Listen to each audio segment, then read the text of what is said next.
Hello and welcome. My name is Jessica Maguire and I'm an integrative physiotherapist. I'm the founder of Repairing the Nervous System, which has provided education to help thousands of people recover from chronic and traumatic stress. And we've used our vagus nerve masterclass, programs and workshops to deliver those tools and resources. Today, I'd love to talk about the autonomic nervous system and the way that it affects your physical, psychological, and emotional well-being. We used to look at the autonomic nervous system as just having two branches, which was the sympathetic nervous system, which sped us up, and also the parasympathetic nervous system, which slowed us down. So it would be a little bit like a car where the sympathetic nervous system would be like putting on the accelerator and giving us more energy to deal with challenges and to meet demands. And then we'd move into the rest and digest phase of the parasympathetic nervous system branch. But new research has shown that this may not be the most accurate way that we look at the autonomic nervous system. And we now see that that parasympathetic branch actually has two components. So in fact, we have three states of our nervous system. And we can look at this a little bit like traffic lights. So the green state we could look at as the ventral vagal state. And this is the state that we come to feel calm, centered, connected with ourselves. We find it easy to connect with other people. And also we feel that sense of belonging and being tethered in the world. We could think of this as being in our flow state. So we can think clearly, we're our most creative and innovative with our thinking.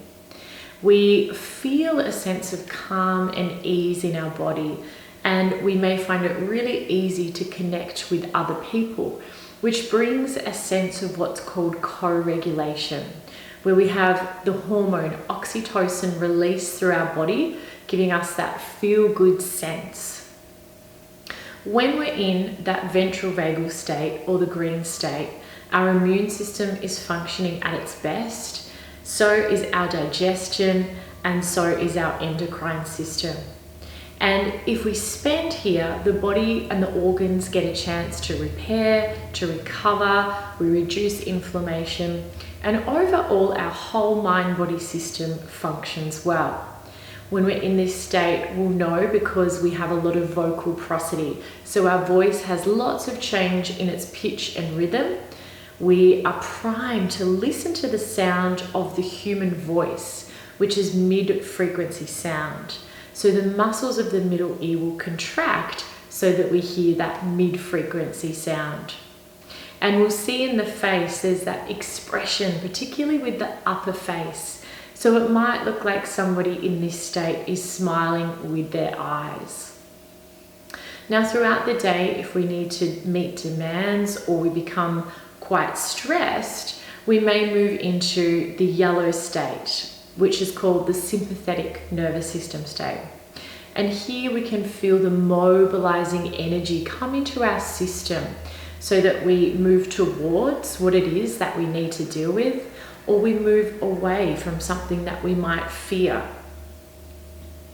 When somebody is in this state, the expression of the face will change. So we won't see that smiling in the upper face. The face might look more flat.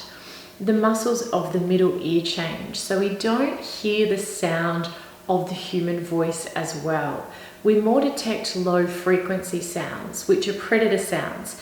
And this makes sense from an evolutionary point of view. We also find that the prosody of the voice is lost and the voice may become very monotone, particularly if we're angry or we're anxious. And somebody may speak with taking a few breaths after every few words, which indicates that sense of feeling anxious. The immune system changes here to become quite active. But if we spend long periods of time in this state, the immune system can actually be suppressed. And that's why we can get sick, or we can have things like allergies and illnesses develop. The hormonal system is active when we're in that fight or flight response. So we'll have adrenaline initially released, and after that cortisol is released. And these can have an effect. So as we move away from our equilibrium, or that balance point of where we would return to if we feel stress, these mobilizing hormones will have a big effect on our mind-body system. Now, if the stress continues and we can't deal with what's happening using that state of our nervous system, we fall back to our third line of defense, or the most primitive part of our nervous system, which is known as the dorsal vagal state. And this, if we look at the traffic lights, would be the red. And just like traffic lights we stop at, this also immobilizes our system.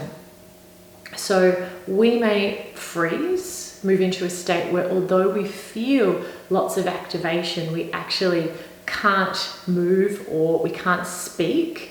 And it's a little bit like when we're feeling high levels of conflict, we may just clam up and not know what to say. Communication is very hard altogether. And the face may look as though it's literally somebody standing in the headlights. At the other end of the spectrum of that, somebody could move into collapse or actually lose consciousness. And that's all part of that red state. And it's acting in service of our survival in a way to keep us safe. So you may see how animals play dead. This is a way that our nervous system is attempting to protect us under extreme levels of stress. Now, when our nervous system is functioning well, we can easily move between the different states of our nervous system. We can actually have blends of our nervous system. So when we combine the green state, the ventral vagal state, with the yellow state, the sympathetic state, that's the blend that we'd have for play. So we have that mobilizing energy coming through our nervous system where we might feel excited or ready to dance, move, play, but we still feel safe because we're connected with that green state or the ventral vagal state. We could also have a combination of the green state and the red state. And that would be for when we come into deep states of rest and stillness, such as deep meditation, or for women when they're breastfeeding, they might be in this state too, which is a restorative state for our body to come into. What can happen following chronic and traumatic stress is that we may lose access to that green state. And today I'm going to explain why that happens. Then what tends to be the case is that people can get stuck in the yellow or the sympathetic nervous system state, and they might experience prolonged anxiety, agitation, restlessness. They may experience insomnia, chronic constipation and digestive issues, cardiovascular issues with the heart racing. We see that being stuck in this state for a long period of time can have an effect on our relationships as well.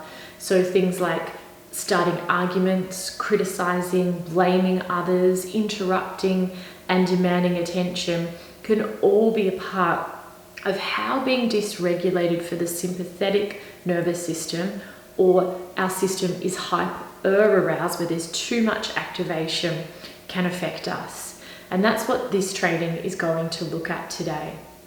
We know that by spending long periods of time in this state, it also may affect how we work.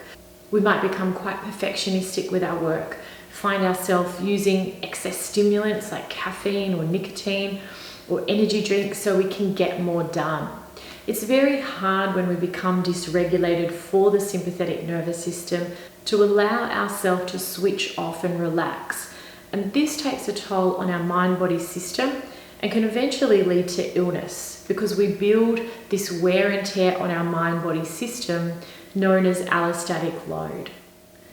So the top picture here is reflecting what happens in a mild acute stress response, or if we faced a demand. So initially we would see an increase in this sympathetic response. So that's that red line coming up. We'd feel that mobilization of energy when there was a stressor. And at the same time, we would have an inhibition of the ventral branch of the vagus nerve, known as the vagal brake, which runs from the brainstem down to the heart. So it would be inhibited. And as that drops down, we'd see that it comes right down as that sympathetic response peaks. When that experience was over, what would help us calm back down is a rebound of that ventral branch of the vagus nerve. So it would come in and act like a brake to slow our physiology down. It would slow our heart rate back down again, and then the rest of our mind-body system would follow. And our vagal tone, or that blue line of how our ventral vagal branch is working, would return to a normal state. So just like a muscle that is healthy and working well, having good tone, we also say when the vagus nerve is working well, it has good tone too. Now the second picture here explains why chronic and traumatic stress impact the vagus nerve and can lead to things like anxiety, can lead to shutdown also, and it can also cause nervous system dysregulation.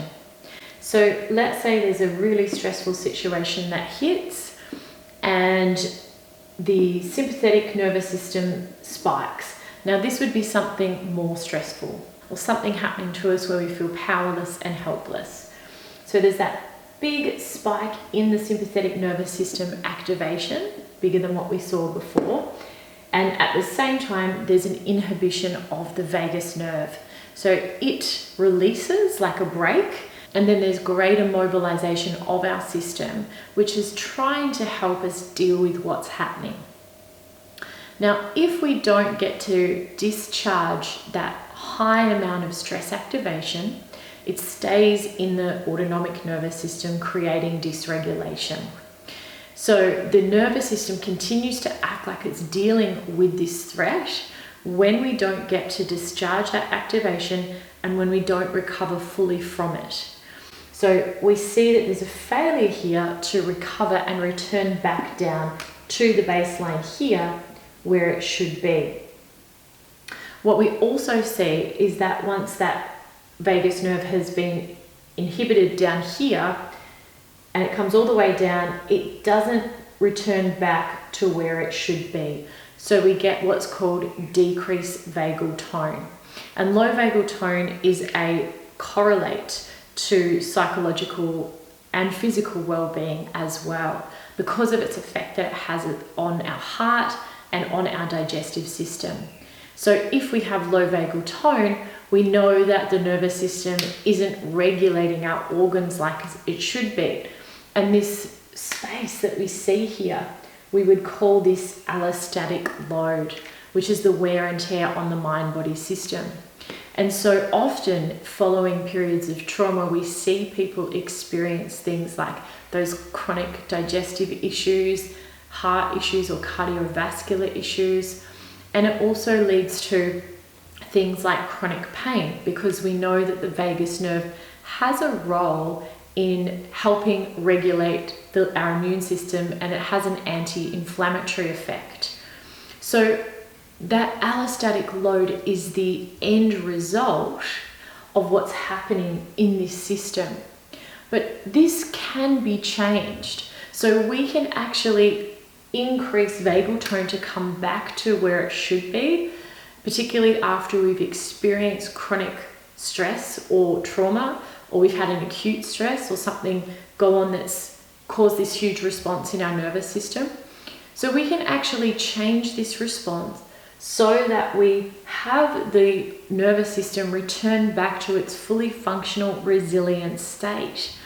And when we increase vagal tone, and when we discharge or let the nervous system recover as it should back down to its baseline, we find then that that's getting to the cause of many of these chronic health conditions, things like chronic pain or autoimmune issues.